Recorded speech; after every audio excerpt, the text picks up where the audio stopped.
প্রথমে পুলিশ বলেনি, প্রথমে হসপিটাল থেকেই ফোন করা হয়েছিল যে আমরা আরজিকর হসপিটাল থেকে বলছি, আপনার মেয়ে অসুস্থ।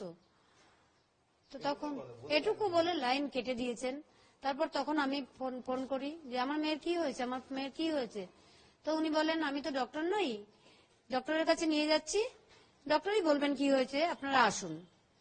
তখন আমরা এসে আমাদের ড্রাইভারকে নিয়ে যখন যাচ্ছি, তখন উনি বললেন, আবার ফোন করলাম, তখন উনি বললেন আপনারা কি আসছেন, আমি মানে উনি কে ছিলেন, আমি অ্যাসিস্ট্যান্ট সুপার বলছি, আপনার মেয়ে সুইসাইড করেছে।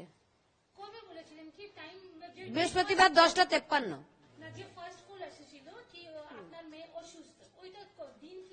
বৃহস্পতিবার 10:53। ও বৃহস্পতিবার ডিউটি গেছে, শুক্রবার মানে 10:53 তখন ফোন আসে প্রথম। হ্যাঁ, প্রথম ফোন করেছিল অসুস্থ আছে, দ্বিতীয় ফোন আমি করেছিলাম।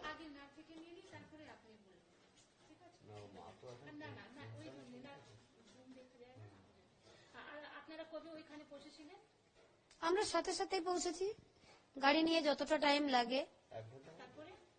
তারপর আমাদের বসিয়ে রেখেছে, দেখতে দেয়নি। তারপর ডিপার্টমেন্টে বসে রয়েছি, 3টের সময় আমাদের দেখতে দিয়েছে। হ্যাঁ, প্যান্ট ট্যান্ট গুলো সব খোলা ফেলা ছিল, গায়ে শুধু একটা জামা ছিল, চাদর দিয়ে মোড়ানো ছিল, হাতটা এরকম ভাঙা ছিল, এখানে চোখ দিয়ে রক্ত পড়ছিল, মুখ দিয়ে রক্ত পড়ছিল।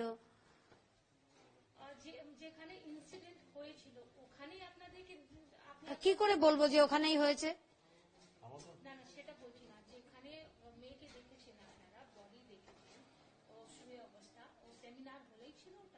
হ্যাঁ হ্যাঁ, সেমিনার হলেই দেখেছি আমরা মেয়েকে।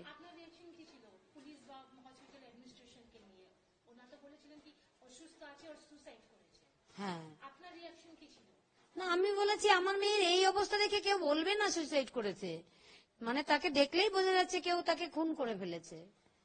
তখন তো আমি বলেছি আমার মেয়েটাকে অনেক কষ্ট করে ডাক্তার বানিয়েছিলাম, এরা আমার মেয়েকে খুন করে ফেলেছে, আমি তখন বলে দিয়েছি। না না, মানসিক একটা পেশার ছিল, কাজের পেশা ছিল, কিন্তু কোনোদিন এরকম বলেনি। না, হ্যাঁ বলেছিলেন আপনার বাড়ি যাব, সবকিছু ঠিক হবে, দোষীদের তাড়াতাড়ি ধরে ফেলবো। কিছুই তো দেখতে পেলাম না যে এখনো পর্যন্ত কেউ ধরা পড়লো, কোনো ক্লু পেল। একজন ধরা পড়েছে, ওকে তো আমি মনেই করছি না, ও ভেতরের লোক না থাকলে বাইরের ও কি করে জানলো আমার মেয়ে ওখানে আছে? না না, আমার পুরো ডিপার্টমেন্ট মনে হচ্ছে দায়ী এর জন্য। ভিতরের লোক বলতে আমি পুরো ডিপার্টমেন্টকেই বলছি।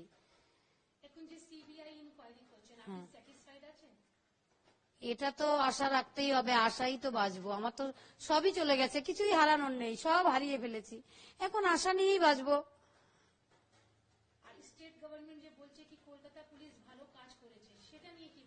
একটু ভালো কাজ করেনি, এমনকি এখন আমাদের সিএম যাতে প্রতিবাদটা বন্ধ করার চেষ্টা করছেন। আমার মনে হচ্ছে আজকে 144 ধারা জারি করে দিয়েছেন এখানে, যাতে মানুষ প্রতিবাদ করতে না পারে।